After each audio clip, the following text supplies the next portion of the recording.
Ich danke für die Organisation dieser Treffen. Ich bin sehr froh, hier zu sein. Ich danke insbesondere Andreas Peer, Frau Honecker und Francesca Valentini insbesondere. Es tut mir leid, aber ich werde meine Vortrag auf Englisch lesen, weil mein Deutsch ist sehr schlecht geworden, seitdem ich es nicht mehr trainiert habe. Ich werde über Dewey sprechen, aber ich glaube und hoffe, dass die Themen, ich durch Dewey vorstellen, können weitere Interesse finden. Es handelt sich um die Verbindungen zwischen Erfahrung und Sprache, zwischen Sprache und soziale und praktischen Kontexten, zwischen Sprache und Lebensformen und insbesondere zwischen qualitative und instrumentale Aspekten, sowohl in meiner Meinung nach sowohl der Erfahrung als auch der Sprache. So, I begin. Dewey and language. The conception of language developed by John Dewey cannot be said to be one of the most studied aspects of his philosophical production. What has probably proved crucially influential here are the opinions expressed by Richard Rorty, who, while playing a central role in the promotion of Dewey's classical pragmatism, insisted on the primacy of language as opposed to that of experience, which he interpreted as a metaphysical residue in Dewey's non-dualistic and undogmatic stance. Yet, the pages the American pragmatists devoted to language are very innovative for the years in which they were published, at least from 1925 to 1938, and are characterized by a choice to discuss linguistic phenomena in the context of social interactions, by the idea that meanings must be understood from their use in shared forms of actions, by a critique of mentalistic and solipsistic approaches to language, and by an attempt to interpret language against the background of a clearly anti-reductionistic form of cultural naturalism, far removed from dualistic oppositions between social-cultural aspects and natural ones. Recently, in a yet unpublished text, Jean-Pierre Comity has argued that Dewey's contributions to this issue can be read as a linguistic turn he took before the so-called linguistic turn. Above all, the French philosopher believed that Dewey's conception of language enabled us to avoid some of the risks in which this historic linguistic turn has incurred, that is, the self-entanglement of language, the overemphasizing of language at the expense of the plurality of our worldly experiences, and the unquestioned but sterile supremacy of interpretation. I share the view that Dewey did not think of experience and language in dualistic terms. However, it cannot be denied that his text raises some difficulties that, in my opinion, can be solved, as I will try to do in this presentation. So, mein erstes Paragraph heißt, is communication a water pipe? I think that a good way to introduce the conception of language developed by the American pragmatists is offered by the notion of communication, which is consistently associated with language in his writings. This word has the disadvantage, but also the advantage, that it can be interpreted in multiple ways. Certainly, Dewey's approach to language is primarily social, deeply influencing as it does the structure of his inquiry, both in Logic, the Theory of Inquiry from 1938, and in the previous book, Experience and Nature, from 1925. According to the American philosopher, starting one's inquiry, as is customary, from the assumption that meanings are logical entities existing before the linguistic sphere in which they may find expression, and from the idea that meanings are inside our minds as autonomous and already given constructs prior to social interactions, lead to typical philosophical misunderstandings regarding the phenomena under discussion. One will commit the typical philosophical fallacy of considering the results of processes of interaction as something primary rather than as end products deriving precisely from these processes. Secondly, one will commit the fallacy of reifying the different phases of these processes by treating them as independent entities. In a theoretical framework of this kind, language plays the role of a bridge or a mediator that outwardly conveys predetermined meanings, allowing them to be understood by other minds, which are in turn understood as autonomous entities, allowing them completely defined prior to social interactions. Here, communication means the mere outside transmission of contents whose exhaustive definitions take place elsewhere before they are being made public. And in this perspective, language ought to inertly convey thought without intervening upon it, for otherwise it might distort the meaning of things. From this point of view, the way in which language communicates is marginal if compared to the definition of meanings. Dewey clearly states in this regard that, I quote, "Language thus expresses thought as a pipe conducts water, and with even less transforming function than is exhibited when a wine press expresses the juice of grapes. The office of science in creating reflection, foresight and recollection is passed by. In consequence, the occurrence of ideas becomes a mysterious parallel addition to physical occurrence, with no community and no bridge from one to the other. Der zweite Paragraph heißt Social Naturalism and Making Something in Common. For Dewey, who had embraced Darwin philosophical teaching, the departure point is that no species of organism can be thought of as independent of its interactions with the surrounding environment.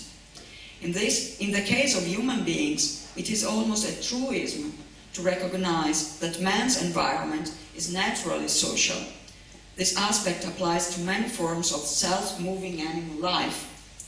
Well ahead of many important ethological studies, The Public and Its Problems from 1927 tells us that there is nothing distinctive in this, and that we should rather ask what makes human forms of association peculiar as compared to those of other animals.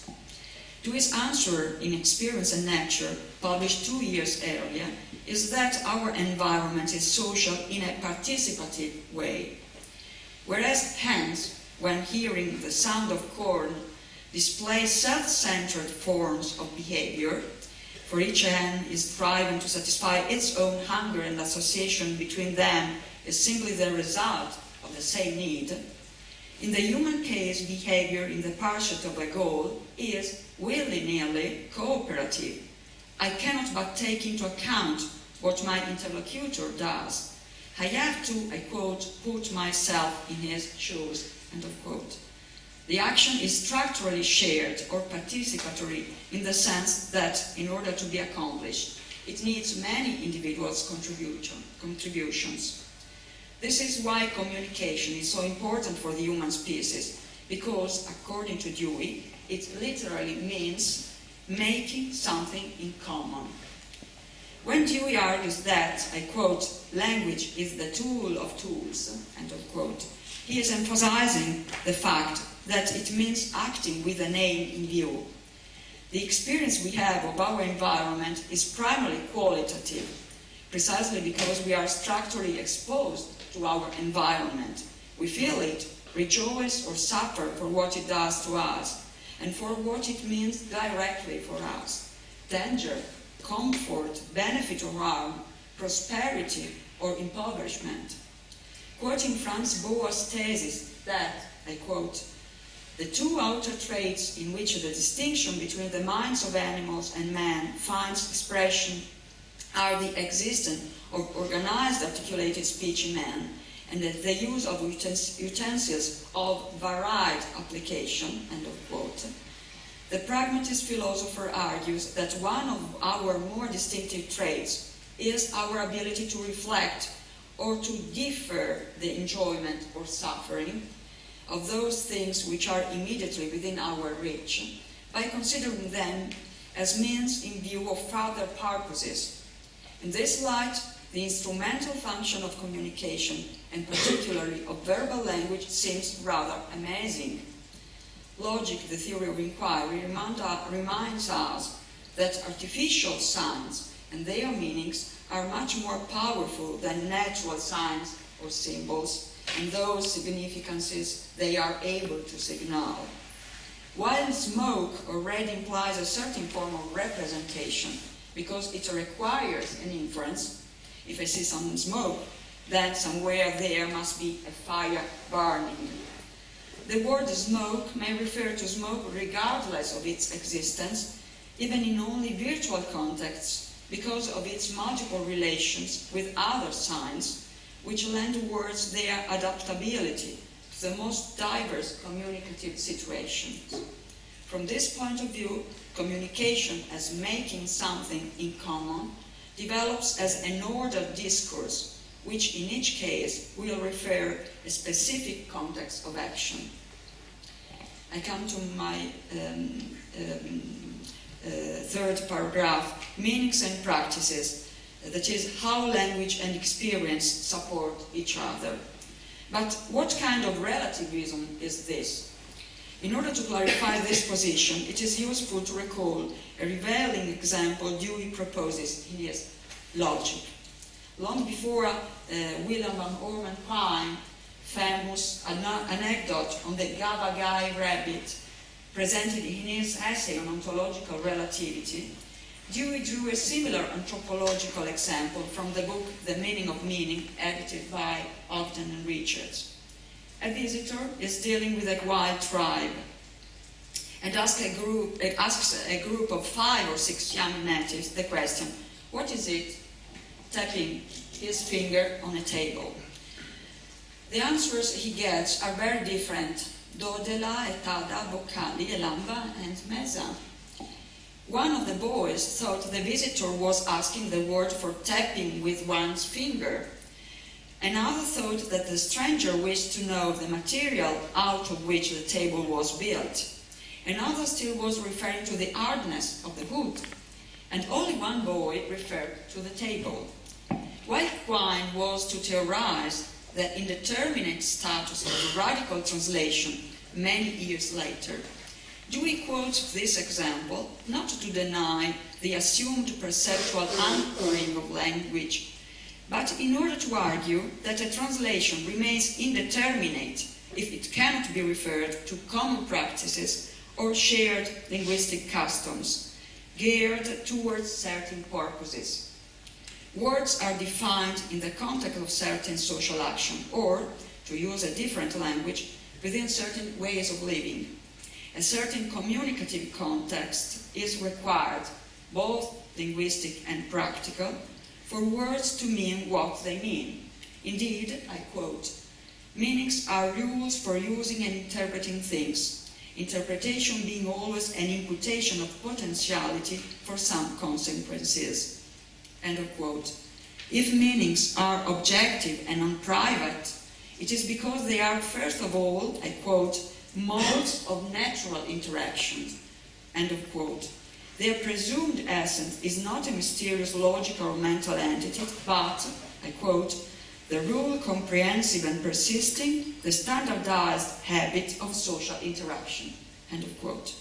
Hence, if meanings are related to the context of action, this kind of relativity does not at all make them arbitrary. On the contrary, it enables understanding. Now, precisely the fact that language is relative to context of social action and language usage geared towards the attainment of certain shared goals is what allows Dewey to emphasize that language cannot be regarded as self-referential or self-centered, because it undoubtedly needs social action context to be meaningful and not to be confined to sterile undeterminateness. On the other hand, it must be noted that this relation between language and social action contexts, between words and practices, or between meanings and forms of life, is not interpreted in foundational terms. We could say that the distinguishing feature of human sociality, consisting in Dewey's opinion in its shared structure, cannot exist apart from communication. Language contributes to configure our human way of life, but conversely, it is precisely this way of life that makes language meaningful, according to a virtuous circle that is certainly non-foundational. To ask whether shared human experience serves as the foundation of language, or, on the contrary, whether it is language that represents the precondition for a distinctly human experience, a participatory one, not a deaf, almost autistic form of experience, is a question that does not lead anywhere, like the old, though not as noble, question of what came first, whether the chicken or the egg. What is distinctive in man is that human experience and language support one another, and that we can envision experiences in which communication plays no part, only as conditions quite foreign to humanity. My fourth paragraph has the title Language and the Part of Consciousness. Dewey's suggestion has even more radical implications, his thesis being that, I quote, communication is a condition of consciousness, end of quote. Indeed, if we were to think of our participative forms of interaction and our sharing of experience as the result of the relations between many autonomous individual consciousness, we would be forgetting our existential biological matrix. I quote from Logic, the Theory of Inquiry. Whatever else organic life is or is not, it is a process of activity that involves an environment. It is a transaction extending beyond the spatial limits of the organism. An organism does not live in an environment. It lives by means of an environment. End of quote. Living implying a rhythmic exchange of energy involving both intraorganic and extraorganic factors, including both aspects internal to our bodies and aspects of the environment we belong to, and through which we try to restore our energies. But the point is that in the case of humans, the biological matrix is also a cultural matrix, because our environment is already socially structured well before our birth, so that each individual will depend for his whole life on a pre-configured environment, which will continue to exist even after the individual's death. Furthermore, whereas environmental interactions are common to any form of life, human interactions are characterized by a degree of qualitative, emotive, and logical complexity, by behavioral plasticity and elasticity in responding to one's environment, and last but not least, by the capacity to perceive these same interactions, that is, by our possibility of becoming conscious of them in different ways and contexts. Dewey strictly avoids dealing with the mind and consciousness in substantive terms, in order to think of them as peculiar and emergent modalities of human interaction. However, I cannot dwell on this point because it would lead us too far. Here, I am rather interested in noting how the primacy of a socially and culturally structured environment has consequences on the conception of language as communication, as shared doing, and on its relationships with thought. In this perspective, the idea that thought arises in a separate consciousness that is made up of mental contents, and that it must then be outwardly transmitted in order to establish social relation, is quite misleading. If we adopt the above-quoted existential, biological and cultural matrices, inner soliloquy appears to be a possibility deriving from primary social forms of communication. Therefore, anticipating Wittgenstein's criticism of the idea of private language and of the fluidifying of the relations between language and thought, characterizing the so-called linguistic turn, Dreons argues that, I quote, soliloquy is the product and reflex of converse with the others, social communication not an effect of soliloquy, end of quote. Individual selves emerge from the part they play in a shared social action, in taking part in communication, understood as making something in common.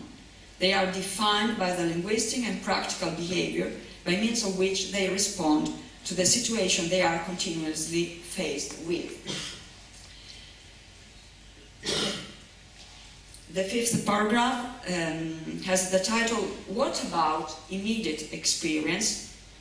Searching for more fuzzy limits. As I have mentioned earlier, however, it cannot be denied that a certain dualism emerges here and there in Jewish writings, both in experience and nature and in artist experience, in the form of an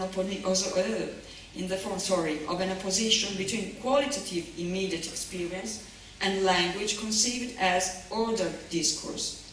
This is most evident in logic, the theory of inquiry. Some sentences, such as the following paragraph, give quite a clear impression that two terms are antithetical. I read the passage. But in every event, there is something obdurate, self-sufficient, wholly immediate, neither a relation nor an element in a relational whole, but terminal and exclusive. Here, as in many other matters, materialists and idealists agree in an underlying metaphysics which ignores, in behalf of relations and relational systems, those irreducible, infinitely plural, undefinable and indescribable qualities which a thing must have in order to be and to be capable of becoming the subject of relations and a theme of discourse. Immediacy of existence is ineffable. But there is nothing mystical about such ineffability. It expresses the fact that of direct existence it is futile to say anything to another. Discourse can but intimate connections, which, if followed out, may lead one to have an existence.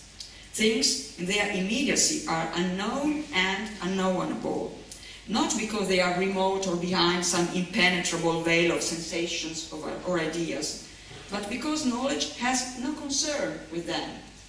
For knowledge is a memorandum of conditions of their appearance, concerned that is with sequences, coexistences, relations. Immediate things may be pointed to by words, but not described or defined. Description, when it occurs, is but part of circuitous method of pointing or denoting, indexed to a starting point and road, which, if taken, may lead to a direct, ineffable presence.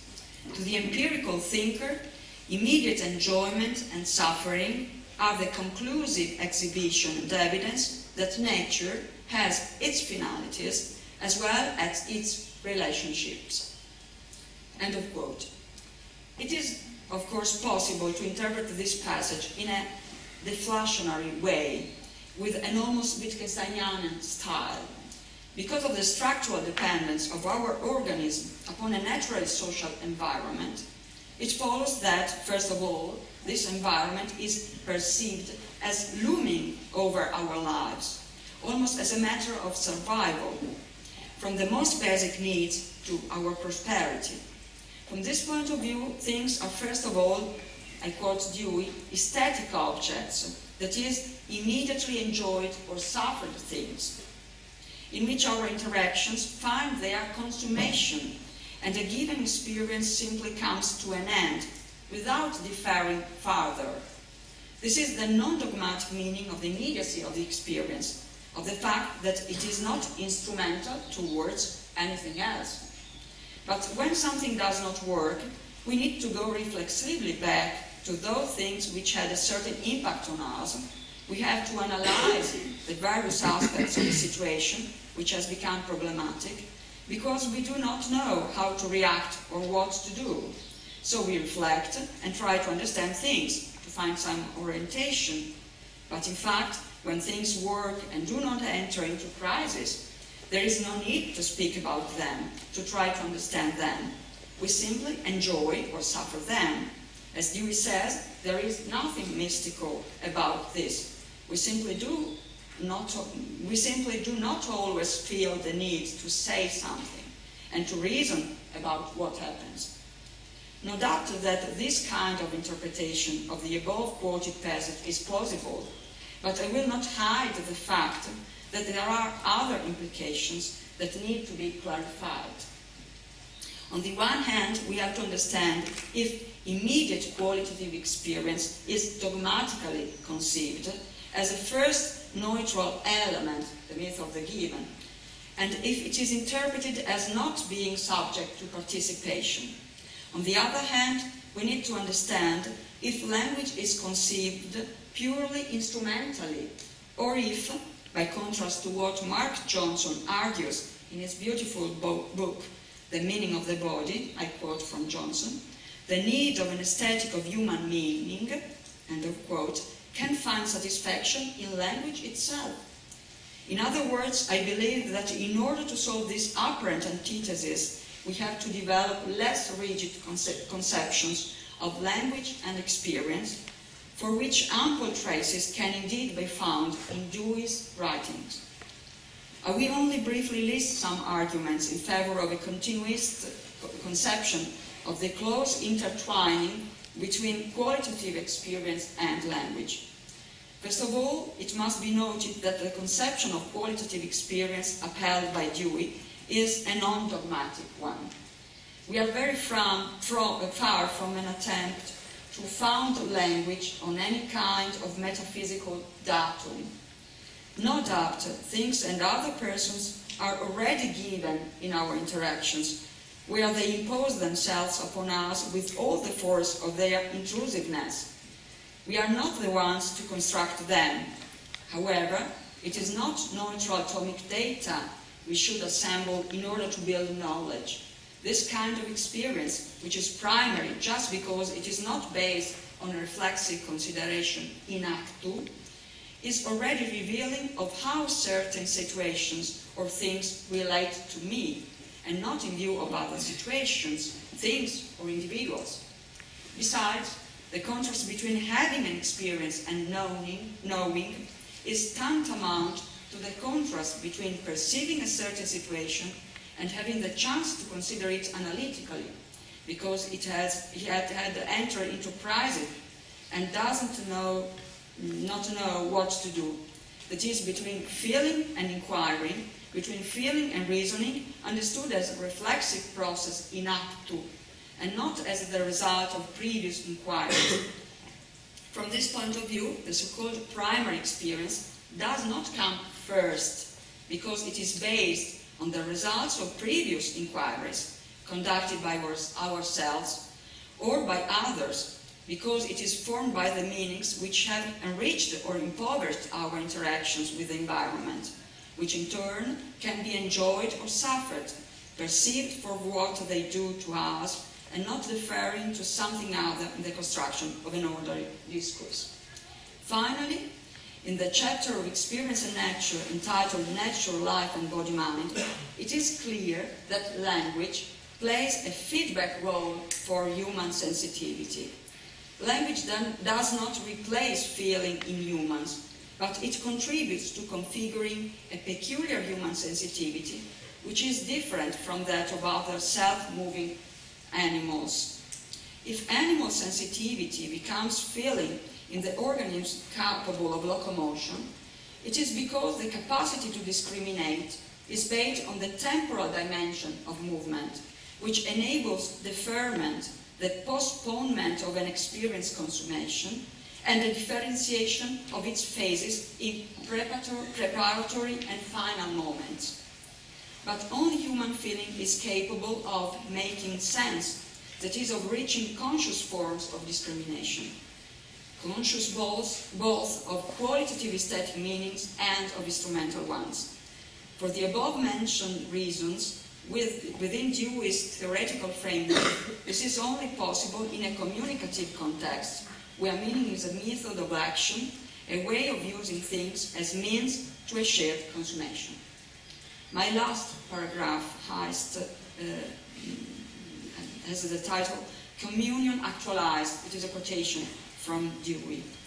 To these arguments, it must be added that in many texts, Dewey emphasized the qualitative aspects of language, not just its instrumental ones. Meanings and words are not only effective means for further ends, but are also marked by a qualitative depth that is immediately perceivable, in contexts ranging from everyday, intimate, or more formal conversations to literature.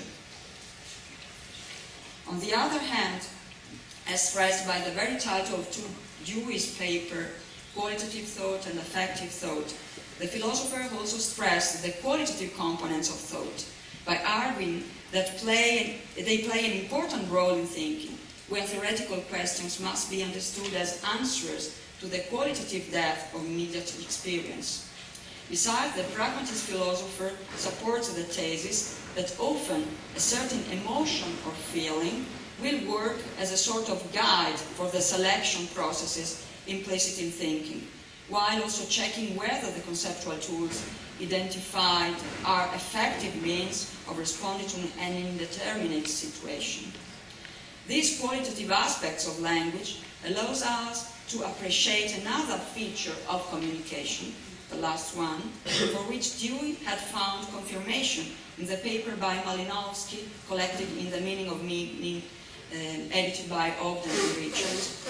Dewey had been deeply struck by this essay by Malinowski, which he had read just after completing his chapter, Natural Communication and Meaning, as recorded in a note from Experience and Nature. Dewey appreciated the fact that the anthropologist too supported the thesis that meaning depends on the social use of language. A word, he quotes from Malinowski, means to a native the proper use of the thing for which it stands.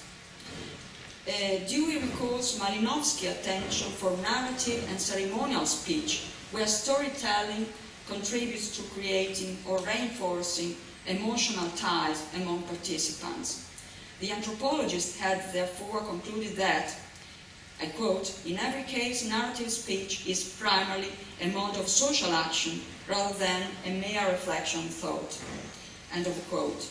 There are also many cases where language is used freely, without specific purposes, simply to support social relations.